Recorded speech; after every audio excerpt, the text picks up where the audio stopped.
Hi everyone, let's talk about the general factors affecting the type and rates of weathering. So here I've put out an overview of the 5 different factors: rock type, rock structure, vegetation and soil, relief and climate, and within them there are subsections that I've divided it into. Rock type, you have the nature of cement, chemical composition and resistance. Rock structure, you have your permeability and porosity. Vegetation and soil, you have your root depth, soil depth, acidity of humus and moisture content. Relief, you have your aspect and slope angle. And climates are split here into 4 climatic areas: glacial or periglacial, temperate, arid, and tropical. So let's go more in depth into each separate factors and their subdivisions right now. So as you can see here, rock type are split up into nature of cement, chemical composition, and resistance. Nature of cement is the thing that holds the rock together, and it's essentially chemical composition, but it has a bit of nuance. But hematite-based cement is prone to oxidation because it's essentially iron oxide, and hydration because hematite can become goethite. Quartz cement is inert. Inert just means chemically unreactive, so it is resistant to most types of chemical weathering. Chemical composition, the actual chemical makeup of the entire rock. So marble is similar to quartz. It's inert, so it won't be. It's unreactive, so it's resistant to most types of chemical weathering. Limestone contains calcium carbonate, so it's more prone to carbonation, and therefore there's faster rates of carbonation. Granite contains feldspars, so it's prone to hydrolysis, but it also contains quartz, which again is inert, so you have this balance as well. Now the resistance, this usually affects your physical weathering, your mechanical weathering, because it's protecting itself against any and pressure changes or punching it. Not punching it, not a physical term, but just any pressure changes or volume expansion. So here is 4 types of rocks I've listed down. Marble has a resistance of 100 kilograms per centimeter squared. Granite has 70, limestone has 35, sandstone has 7 to 14, so it's more prone towards freestyle, which exerts an average of 15 kilograms per centimeter squared.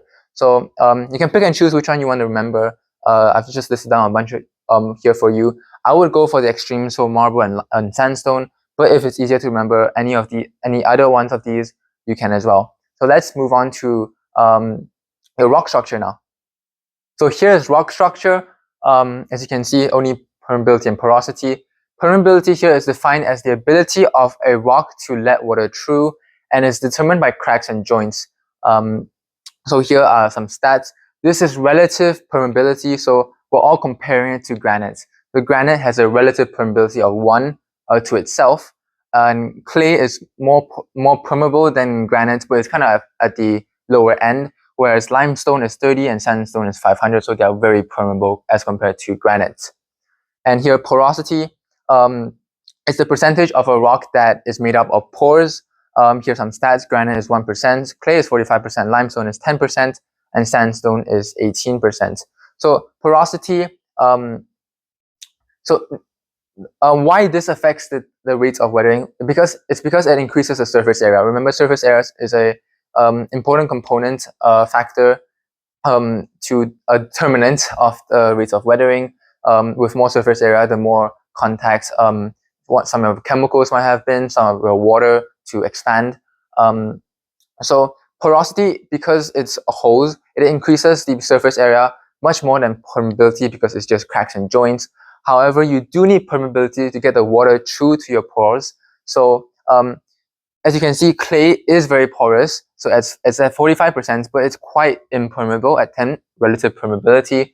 So in this case, you won't have too much weathering as compared to, for example, limestone, which is both quite porous and quite permeable, so it allows the water to enter its pores to weather everywhere.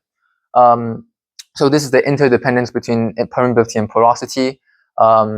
And that's how rock structure affects your type and rates of weathering. So here is vegetation and soil.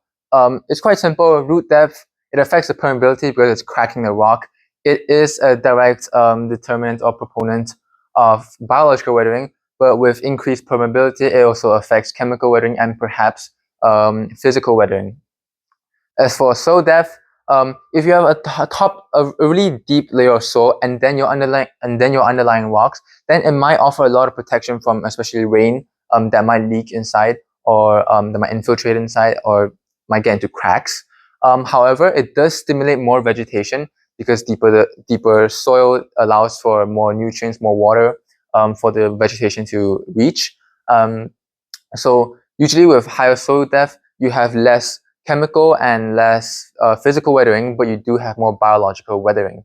Acidity of humus. This, if you've seen my chelation video, acidity of humus is mentioned over there, and essentially it's the matter that occurs when plants decompose, or anything decomposes, and the higher the acidity, the more the acid can react with the rocks, which will lead to increased solubility and increased solution.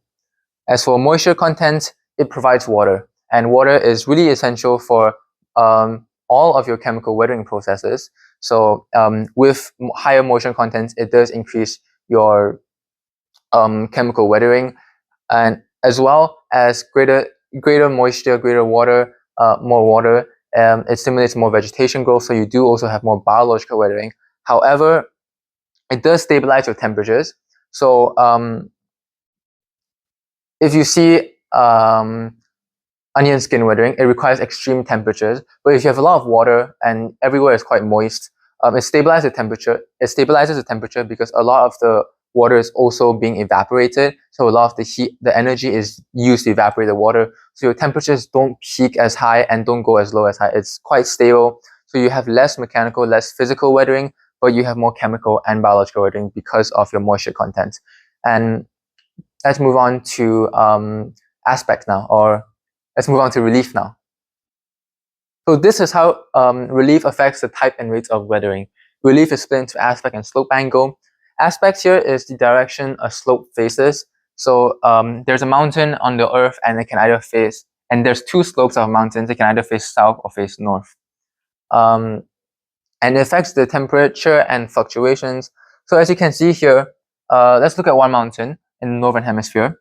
The south-facing slopes, so on the one on the right, it receives direct sunlight from the sun, whereas the north-facing slope, the left side, it doesn't receive direct sunlight or receives very little direct sunlight. What this means is, at the daytime, your south-facing slopes in the northern hemisphere, they receive higher temperatures and they actually get the fluctuation of temperatures during night and day, whereas your north-facing slopes, they don't receive the sunlight, so they have lower temperatures and you don't get too much of the fluctuation. So your temperature and fluctuations also then affects what type of weathering, as you can see with freeze thaw and onion skin with fluctuations, and higher temperatures for any chemical weathering in general. So that's how it affects, how aspects affects the type and rate of weathering. As for slope angle is the gradient. You have very flat one, intermediate, and really steep. So let's look at the very flat one. At flat terrain, it allows more vegetation to grow because it's much more easier. So you do have an abundance of trees, abundance of grass, and this means you have a lot of biological weathering. As for rainfall, as you can see, it kind of collects on the ground like a puddle. It doesn't run off or anything, and it just stays there, and it allows it to infiltrate into the ground to affect the rocks. However, this means that it's quite rare that water actually runs into the cracks of any rocks, or the direct precipitation into cracks to be sufficient. And so you do have less physical weathering, but higher chemical weathering, because the water stays there. It gives more time for chemical reactions.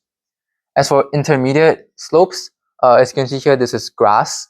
So it shows that there is still some vegetation, but it's less than very flat terrain because it's much more harder. But you do still get some biological activity, biological weathering. The rainfall here, it rains down on the slope and it runs off. And so if there's any cracks where the water is going to run off to, the water can enter the cracks, and therefore you do get physical weathering, and you do get some chemical weathering if the water stays there, but it's less than when the water just sits there and accumulates.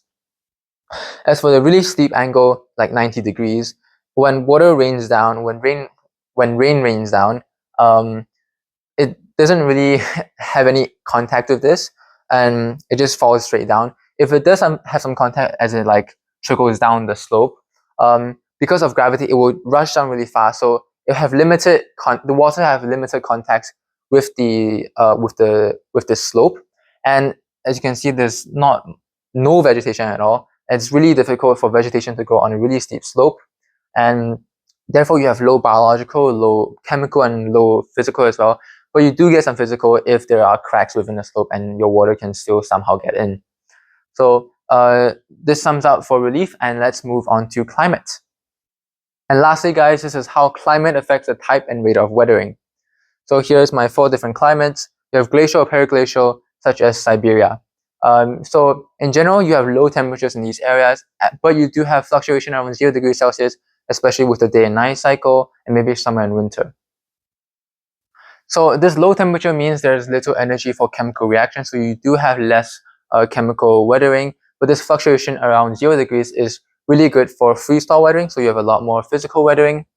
Meltwater is really important source of water for a lot of these weathering, and meltwater is basically during the day or during summer when you have slightly higher temperatures above 0 degrees Celsius, you do get the melting of your glaciers, the melting of your snow and ice, and this leads to abundance of water.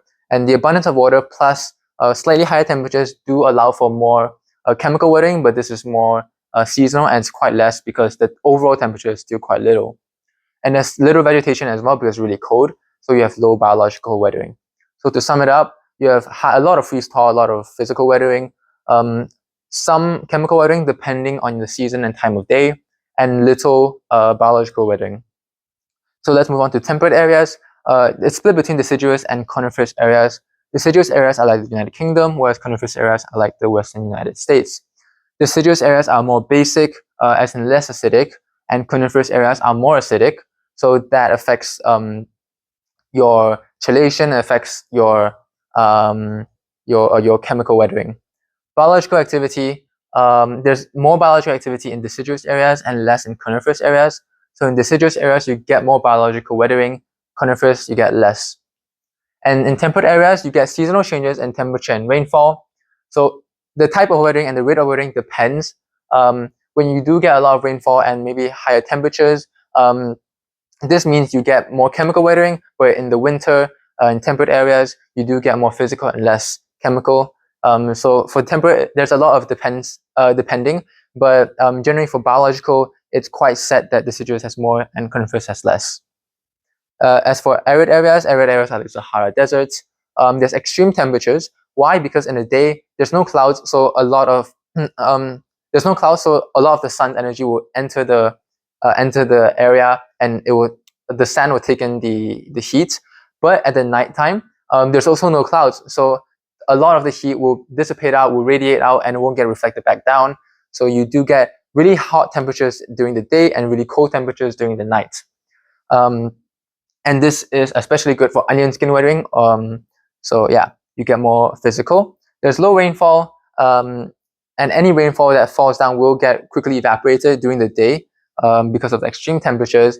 And this means there is not a lot of water, so no medium or very little medium for chemical weathering. And there's little vegetation as well because of low rainfall, and therefore you have low biological activity. So for arid areas, you have a lot of onion skin weathering. You get very little chemical weathering, and maybe some vegetation, some biological weathering, but it's also quite limited as well. For tropical areas, areas like Malaysia, you get really high rainfall, really high temperatures, and this means you get a lot of chemical weathering because you get a medium for chemical weathering and you get high temperatures, so a lot of energy for chemical weathering, and you get the abundance of vegetation as a result of these two, and this means a lot of biological weathering as well. However, there's no fluctuation. It's quite set at one temperature, stable temperatures, so you don't get too much physical. So for tropical, you have high biological, high chemical weathering, and some physical weathering. So this sums it up for all the general factors affecting the type of rate of weathering. My next video goes into specific ones, and I explain why temperatures and rainfall specifically affect the type and rate of weathering. So if you want to watch that, you can click on my next video, and I'll see you in the next one.